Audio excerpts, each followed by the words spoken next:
generación quiere aprender de historia, pero también escribirla. Queremos hablar de política e incidir en ella. Queremos escuchar, pero también ser escuchados. Foro 89.5, con Paco Vallejo y Manuel Galván. La historia es nuestra y la hacen los pueblos. ¿Qué tal? Muy buenos días, bienvenidos a Foro 89.5. Contentos de llevar una emisión más de este programa. Buenos días, Manu. Tenemos este segundo programa de vacaciones, entonces pues hacer la invitación a todas y a todos para que participen en el programa, recordando que sus aportaciones siempre enriquecen mucho lo que viene siendo este foro. Los teléfonos en cabina. Háganos llegar sus comentarios para leerlos una vez que estemos en vivo al 442-192-1293 y 442-192-1200 con la extensión 37120. Y si desean mandar mensajes específicos de WhatsApp, puede ser al 442-249-8788. Los leeremos en los siguientes programas sin ningún problema. Así es. Pues bueno, el programa pasado iniciábamos esta trilogía. Este es el segundo programa sobre lo que son las leyes de reforma. El programa pasado hacíamos pues una larga introducción sobre... sí, muy, muy largo. Sobre lo difícil, lo revuelto que fueron esos primeros años de independencia, los primeros 30 años, donde pues vimos muchos movimientos políticos, ¿no? Presidentes liberales, presidentes conservadores, los cuales pues estaban disputando un programa de nación. Por ahí también hablamos de un personaje muy importante que era Antonio de Santana, el cual pues se acomodaba tanto de un bando como del otro dependiendo sus necesidades y dependiendo de lo que quisiera oír el pueblo en ese momento para sentir los aplausos y el reconocimiento de los mexicanos. Y finalmente después, en una etapa ya muy descabellada, donde él ya se sentía pues como una persona única, incluso se pone nombre de emperador. Monarca, al menos monarca. Dentro de una república, pero con un título nobiliario.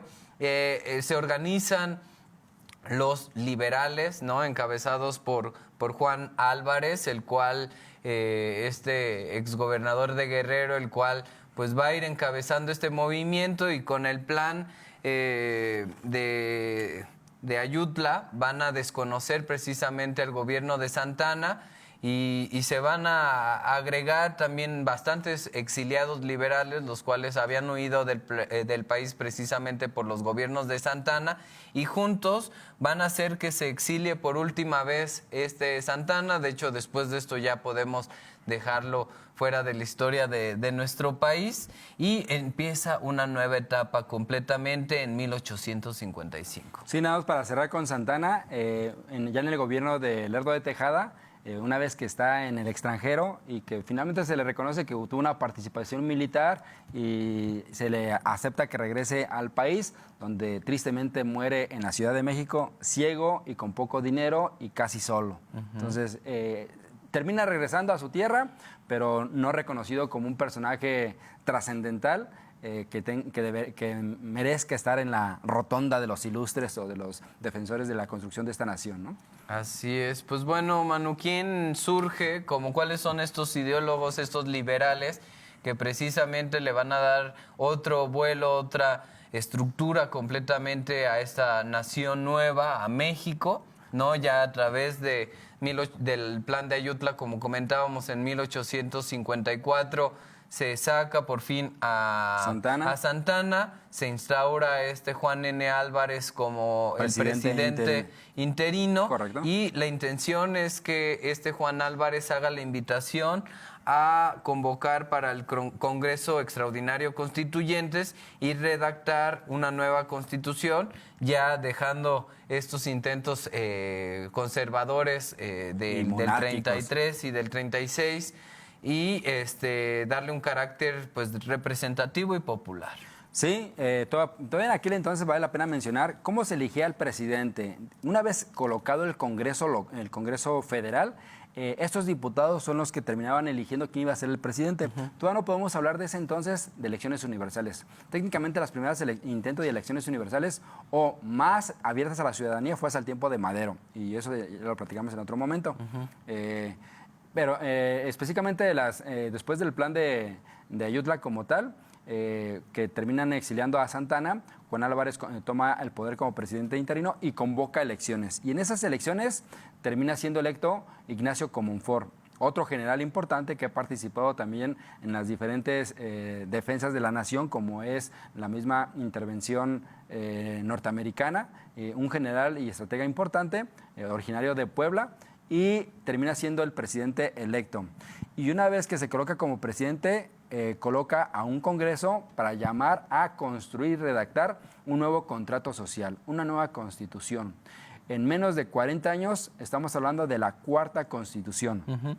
Tenemos la de 1824 como primera constitución republicana, 1833 la primera constitución conservadora de las 7 leyes, 1853 una segunda constitución conservadora, y 1857 se proclama la constitución liberal, retomando ideas del 24. Uno de los ideólogos principales que comentamos en el programa anterior, no podemos dejar detrás, es Valentín Gómez Farías, que en más de 2 ocasiones estuvo como vicepresidente de la República cuando Santana, en una de las 11 veces que tomó el poder... Deja el poder para... exactamente, Santana se iba tranquilamente a su hacienda, o a las batallas, que es lo que realmente le gustaba y le apasionaba, y el poder técnicamente le daba como flojera.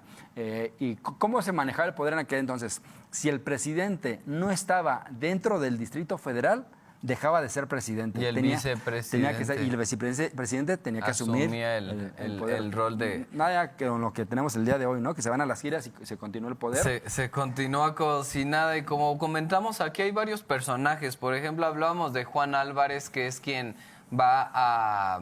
digamos, impulsar lo que es el plan de Ayutla. Es un personaje muy, muy interesante. Él, como comentábamos ya en el programa pasado, nace en Guerrero. Él va a participar en la independencia de México acompañando a José María Morelos y Pavón, que no es cualquier cosa. Y se le conoce a él como el gallego, ¿no? Estamos hablando de un criollo, hijo de españoles, pero que va a luchar precisamente por la independencia. Él va a quedar herido incluso en las batallas de independencia, y más adelante, ya una vez en México independiente, él va a seguir impulsando lo que es el proyecto liberal. Él va a impulsar lo que es el plan de Ayutla, él va a luchar en contra de Santana. Y una vez que se va Santana y queda como presidente, su salud ya no le permite continuar y tiene que renunciar prácticamente un año después. Él también va a apoyar a que se lleve a cabo este congreso que va a aceptar la Constitución del 57, va a promulgar la Ley Juárez y finalmente muere en la Ciudad de México en 1867. Apenas alcanza a ver algunas matices de las leyes de reforma, y creo que le toca por ahí mínimo ver cómo se acaba con el intento monárquico de Maximiliano, ¿no? Porque son 2 meses después de que se fusila aquí al ladito en el Cerro de las Campanas. Y nada más para agregar, históricamente, no solamente Javier Mina es aquel extranjero luchando por una nación como es México. Aquí tenemos a otro personaje en la historia como es Juan Álvarez, ¿sí? Este personaje de origen español, pero que a la vez tiene una claridad sobre el proyecto de nación que se está construyendo y el derecho a tener una administración propia. Así es, y pues bueno, no es nada más él, ahí va a haber otros personajes muy interesantes. Está Benito Juárez, está Melchor Ocampo, Guillermo Prieto, Miguel Lerdo de Tejada, Ignacio Comonfort, algunos de ellos precisamente exiliados, que van a entrar ya con el plan de Ayutla. Y juntos, pues bueno, van a impulsar este nuevo proyecto, van a encabezar el proyecto liberal, y entonces empiezan ellos a diseñar un conjunto de leyes que de alguna forma van a ir cocinando la Constitución de 1857, que de hecho en un primer momento creo que no reconoce las leyes, pero luego van a ser incluidas en esta. Sí, y el objetivo principal de las leyes de reforma es totalmente quitarle el poder a la Iglesia, el poder político, económico y social que tiene en aquel entonces. Ya comentábamos el programa anterior de cómo directamente la Iglesia mantiene un poder económico. ¿Cómo? Cualquier préstamo que requería un hacendado o hasta el mismo gobierno, de hecho le tocó varias veces a Antonio López de Santana pedirle prestado a la Iglesia para mantener el Estado o alguna batalla. Era la Iglesia la principal prestamista, entonces ahí tenía un poder económico. Alguna persona que dejara de pagar directamente se quedaba con la propiedad. Tiene una gran cantidad del territorio en sus manos. Administra a partir de latifundios directamente el territorio. Imagínense, Querétaro de aquel entonces está marcado por congregaciones eclesiásticas. Estas congregaciones eclesiásticas son las que encabezan el poder del territorio del centro histórico del día de hoy. Entre franciscanos, capuchinos, jesuitas, son los que enmarcan directamente la propiedad dentro del primer cuadro del centro de la ciudad. El día de hoy, tranquilamente podemos observar al lado de cualquier templo, un museo, una plaza o una facultad de filosofía como es el Patio Barroco, que le pertenecía a una congregación. Y gracias a las leyes de reforma se pone una línea muy marcada legalmente sobre el espacio que le pertenece a la Iglesia para el ritual y lo que pertenece al Estado, al espacio público. Y hay que decirlo, ¿no? La pelea que se va a hacer en contra de la Iglesia es en contra de estos privilegios, es en contra de pues sí, hasta cierto punto los abusos que había también por el poder eclesiástico. Que ese es el poder político, exactamente. Y no tanto contra las ideas religiosas, ¿no? Porque muchos de esos personajes incluso eran religiosos. Y el claro ejemplo es Ignacio Comonfort, ¿no? Sí. La razón por la cual termina con un autogolpe de Estado. Antes de pasar a Ignacio Comonfort, sí. ¿Cuál es el poder político que tiene? Esto que comentabas, ¿no? La Iglesia tiene un poder eclesiástico, figuras dentro de su sistema mantienen un poder importante dentro de las leyes, dentro de la dinámica de la política nacional. Sí, porque si algo se aprobaba en contra de ellos, están los casos de Valentín Gómez Faría, podían presionar al presidente a un grupo importante de los conservadores y había un levantamiento popular. Sí, o hasta llegamos a observar la congregación guadalupana, este cuarto poder que allá en Santana en el 53 lo proclama como una figura importante que iba a estar supervisando a los otros tres poderes. O sea, una presencia de las figuras importantes eclesiásticas dentro de la dinámica política. Y por último, la dinámica social. ¿Por qué la Iglesia tenía poder social? Imagínense en aquel entonces, usted tenía que hacer desde el nacimiento hasta cuando uno fallece, la Iglesia estaba directamente vinculada a nuestra dinámica y dependíamos de ella. Nacías y quien tenía el mejor registro no era el Estado. El registro de nacimiento los tenía directamente la Iglesia, porque tenían que pasar por el ritual del bautizo. Después, cuando alguien dejaba de ser soltero y pasaba casado, la Iglesia tenía ese registro. ¿Qué propiedad tenías? Posteriormente, esa persona podía fallecer y ¿quién llevaba el registro? La cantidad de población de cada ciudad, el registro lo lleva la Iglesia. Y toda tu vida productiva tenías que pagar lo que era el diezmo. No era opcional, exactamente. Sí, no era opcional. A pesar de los sentimientos de la nación de Morelos, un sacerdote católico, y que deja, uno de los puntos es que todo aquello que se desea dar a la Iglesia que sea opcional y no obligatorio. Para ese entonces, la Iglesia sigue marcando directamente el diezmo como algo obligatorio.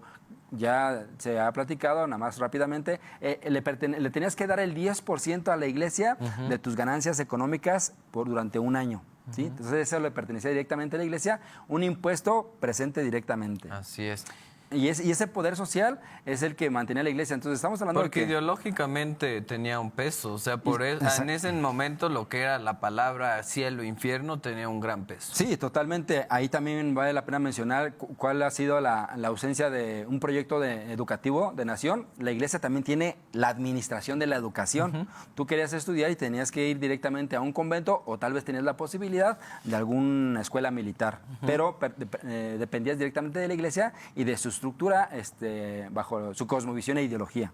Así es. Bueno, en este contexto, precisamente una vez que logran los liberales hacerse del poder, se van a empezar a llevar a cabo estas leyes que conocemos como las leyes de reforma, y la primera va a ser la Ley Juárez, esta que fue promulgada por Benito Juárez en el 23 de noviembre de 1855, y en pocas palabras lo que hacía era suprimir los tribunales especiales, porque antes había prácticamente cada grupo social tenía sus propios tribunales. La élite en particular. La élite. Élite militar y élite eclesiástica. Entonces dijeron, a ver, basta de tener tribunales especiales, aunque sí reconocen todavía los militares y los eclesiásticos, pero dice, a ver, van a existir los militares y eclesiásticos, sin embargo, solamente van a poder atender cuestiones de sus propias personajes instituciones. que estén vinculados con su... Sí, porque en ese sentido ya iba a haber un tribunal institucional, el cual incluso si algún eclesiástico o un militar cometía un delito de fuero común, entonces ya se le podía juzgar con un tribunal. Y defenderse con derecho civil, civil, no con derecho eclesiástico o con derecho porque militar. Era bien fácil, un religioso o un militar cometió un delito y entonces se lo llevaban a su propio tribunal y pues le daban una palmadita por haberse portado mal y adelante, ¿no? A seguirle.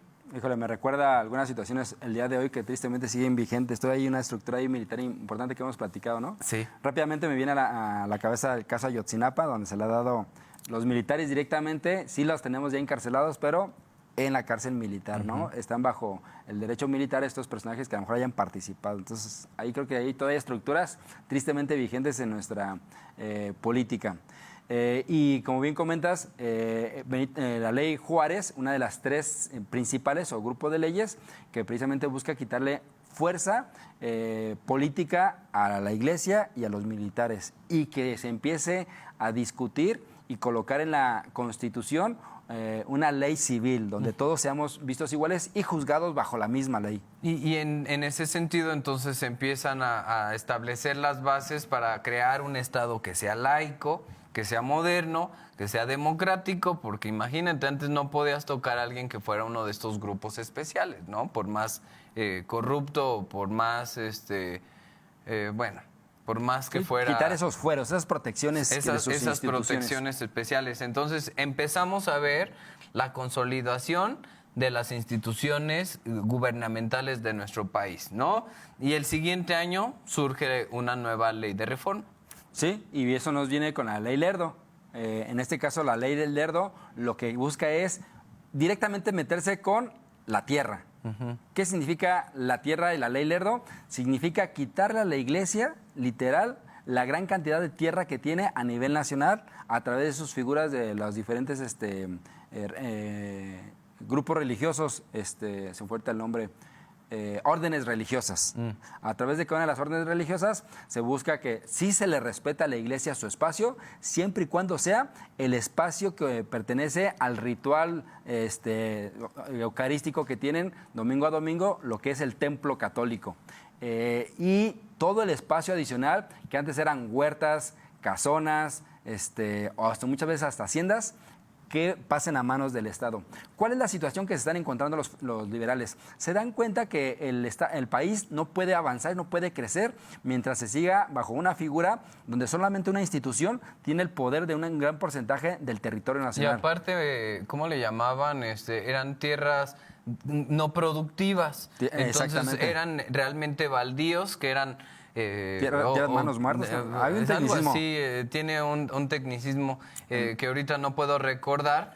Y además, no solamente porque a veces nos quedamos con esta idea de que la ley Lerdo solamente era en contra de la religión. En realidad, iba en contra de todas las propiedades rurales, urbanas, de la Iglesia Católica, pero de diversas corporaciones civiles mexicanas. Entre ellas entran los indígenas. Sí, que eso es importante. ¿No? Una crítica que se le podría hacer a los liberales es precisamente esta ausencia de visión y que se trastoca directamente a los indígenas, que sus tierras no les pertenecen después de la independencia, les pertenecen desde la conquista, desde antes de la misma conquista. O sea, y ahí esta ley entra y a quitarles derechos de tierra directamente. Así es, pero lo que comentas, buscaban modernizar la economía, ¿no? Reactivar la economía, buscaban pues estimular lo que era vender las tierras, que las comprara alguien, que las hiciera productivas en lugar que fueran, ay, este tecnicismo no nada más no viene, ¿no? Que también la clase rural de clase media estuviera interesada, porque de alguna forma la clase rural podía adquirir nuevas tierras, ponerlas a producir y, pues bueno, tener un ingreso económico que antes podría haber estado ausente. Sí, y lo que se da cuenta directamente ya el gobierno de aquel entonces, bajo esta ideología liberal en la Constitución, es hay que adoptar el sistema capitalista. Este sistema de latifundios que se tiene, donde la Iglesia tiene un gran poder, no sirve y no funciona para subirse a la oleada de la revolución industrial. Ya México lleva 50 años sin estar en esa oleada donde ya Inglaterra, Francia y Estados Unidos llevan una avanzada significativa. Sí, y sí viene ahí una imitación a los vecinos del norte, ¿no? Sí, exactamente. Si nos damos cuenta, lo que trata México en muchos momentos, específicamente allí en las leyes de reforma, es replicar el modelo político de Estados Unidos. Sistema capitalista, republicano, demócrata. Y bueno, una de las grandes consecuencias es que con esta ley, pues muchas propiedades fueron adquiridas por extranjeros, ¿no? Que tenían un alto poder adquisitivo y se generaron grandes latifundios, lo cual hasta cierto punto también viene a dar el origen de uno de los motivos por los cuales se va a dar la Revolución Mexicana y por los cuales también va a tener gran poder lo que es el porfiriato. Pero bueno, esto ya nos estamos ahí adelantando un poco, ¿no? Pero es alguna de las situaciones que tenía esta ley Lerdo y lo que comentamos, ¿no? El despojo de las tierras indígenas, que también argumentando que no eran productivas, pues el Estado mete mano, toma estas tierras, estos espacios y los vende para que el Estado, bueno, adquiera recursos primero y la otra es activar las tierras y hacerlas productivas Ley en manos económicamente. muertas, algo así creo que es el tecnicismo que se utilizó en aquel entonces legalmente. Y luego viene la tercera como ley más importante que queda en la Constitución del 57 y es la ley Iglesias. Y no es precisamente porque vaya en contra de la Iglesia, más bien es por el nombre de José María Iglesias, otro jurista importante liberal de ese entonces, quien va ocupando diferentes cargos, y lo que él busca es quitar todos los derechos parroquiales. ¿Qué son los derechos parroquiales de aquel entonces? Esto que platicábamos. Bodas, bautizos, funerales. Todos los derechos, exactamente, los tiene. La Iglesia está administrando toda la dinámica civil que le debería pertenecer al Estado, como es...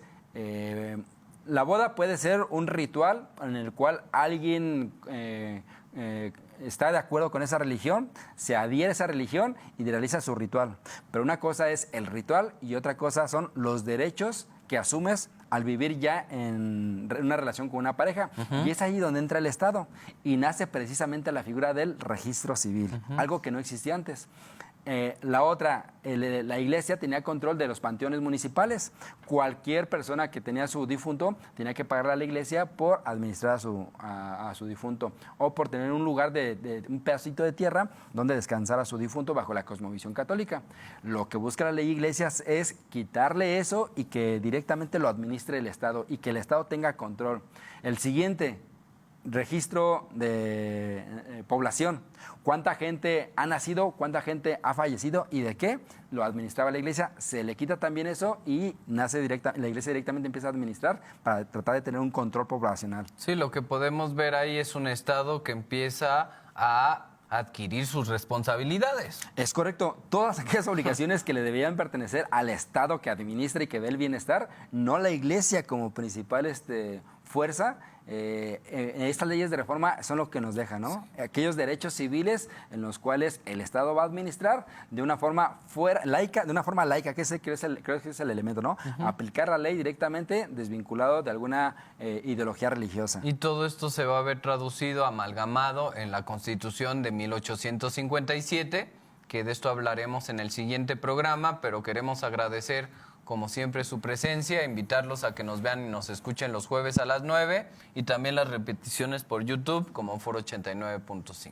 Gracias, nos vemos hasta la próxima. Hasta la próxima. Nuestra generación quiere aprender de historia, pero también escribirla. Queremos hablar de política e incidir en ella. Queremos escuchar, pero también ser escuchados. Foro 89.5 con Paco Vallejo y Manuel Galván. La historia es nuestra y la hacen los pueblos.